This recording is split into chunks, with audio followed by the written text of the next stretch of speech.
Okay guys, so kukumpara natin yung yung previous generation ng O-Sight na nakakabit dito sa Springfield Echelon. Shoutout sa kaibigan natin si Karloff na pinahiram tayo. So yung takip nito, yun din yung charger niya, and then yun din yung charge indicator. So yan, sasabihin sa inyo kung ilan pa yung charge ng red dot. Okay, so kanina na pagpalit ko, sabi ko mukhang paano kaya yan, napagpalit ko, hindi ko alam kung kanino, which is which. And then I realize yung luma pala may ridge, yung bago wala na, flat na siya, similar with the O-Sight S. Wala na, siya, diretso lang siya. So ito yung O-Sight X, mas malaki yung window kumpara sa S. And ito yung unang generation ng O-Sight. Yan, hindi ko alam kung nagpapalit to ng reticle, ha. Hindi ko alam kung nagpapalit siya ng reticle. Pe-press natin yung negative. Hindi ko alam. Baka hindi. I don't know. Correct me if I'm wrong. O tanongin natin yung may-ari. Pero ito, definitely, nagpapalit to ng reticle. So, yun na siguro yung improvement. Ayan. Hindi lang pala makuha sa camera. No? Nakaano siya eh. Ano yung reticle nito eh.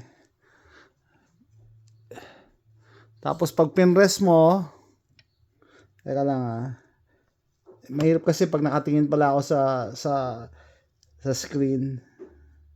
5 seconds, yun. So circle, tapos may dot siya sa gitna. Nagpalit na pala to kanina pa. Hindi lang ma-pick up. Hindi ma-pick up ng camera. Ayan, circle, tapos may dot sa gitna. Yan. Circle, tas may dot sa gitna. Akala ko kanina hindi ko magawa eh. Pe-press lang uli yung yung negative sign.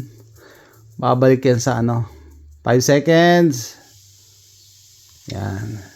Sa isang dot. Dot lang siya. Tapos ganun ulit, 5 seconds, 1,001, 1,002, 1,003. Yan na, reticle na siya. Hindi lang ma-pick up ng camera.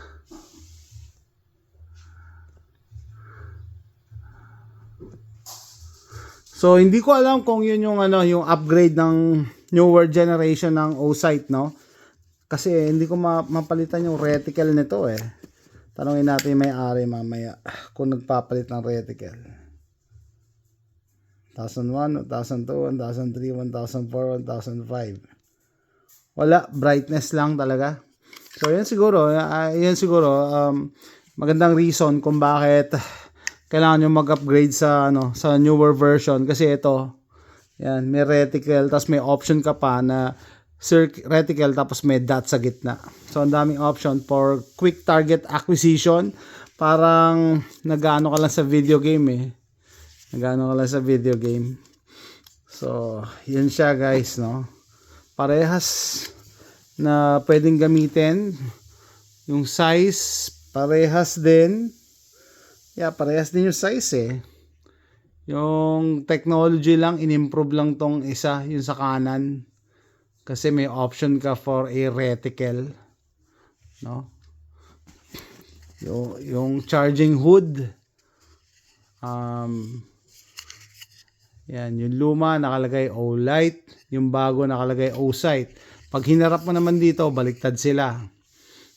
Yan. Tapos parang I don't know, sa tingin ko parang ewan ko lang kung dinadaya ako ng paningin ko, parang mas malaki ng konti yung lumang generation. Parang mas maliit ng konti, mas maikli. Hindi ko lang alam kung dinadaya yung paningin ko ng ilaw. I don't know, pero pwede siya interchangeable. So dun sa nagbabalak bumili ng O-Sight, so etong O-Sight X, mas malaki siya. Yung S siyempre small, para sa mga subcompact tsaka sa micro-compacts. Yan, pero parehas siya nitong nung X na may reticle. Either reticle or red dot, or both reticle and red dot na pagpapalit din. So ayan yan. Quick comparison lang ng earlier version ng O-Sight. Yung O-Light, no? Sikat na yung O-Light sa mga flashlights. Ito, ano to eh. Laser and light combo to eh. Ayan, green laser. By the way, lahat na nakita nyo yung barrel, we're safety check prior to filming para mabilis tayo. Ayan. Hindi ko alam kung naka-co-witness siya. Co-witness ka ba? Dapat sa malayo eh. So, older version, newer version. Ayan. And hindi ko alam kung available na to sa Pilipinas, no? Pero February lang nila to nilabas nung SHOT Show eh. February 20, something like that. March pa lang ngayon. So dati, wala akong tiwala, no? Natawa nga ako nung nalaman ko na ang pinangalan nila sa optics nila, ano eh, O-Sight eh. Sabi ko, ano ba yun, nakakatawa naman, O-Sight. Ito pala O-Light lang, both left and right. Yung new version, O-Sight na yun nasa kabilang, ano, and then, O-Sight naman. Okay. Pero ngayon, I'm a believer of this optic. Kasi yung technology niya na ano eh, charging hood, sinasabi sa'yo. Kasi delikado talaga yung pag magano kayo, mag-optic kayo sa pistol.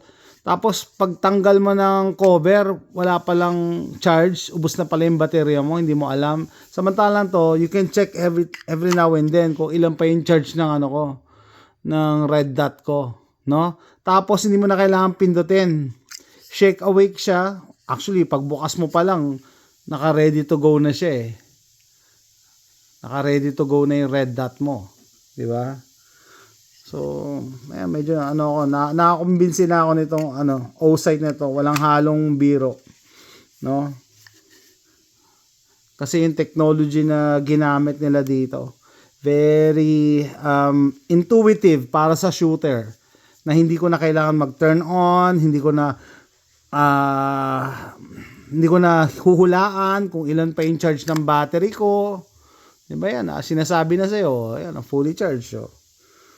Tapos, habang ginagamit mo to, pwede mo tong i-plug somewhere, USB-C. No? Habang ginagamit mo, mag-range ka the whole day. And, pag ilalagay mo na sa bag, charge mo siya using the cover. Charging cover, charge indicator pa siya. So, it's up to you.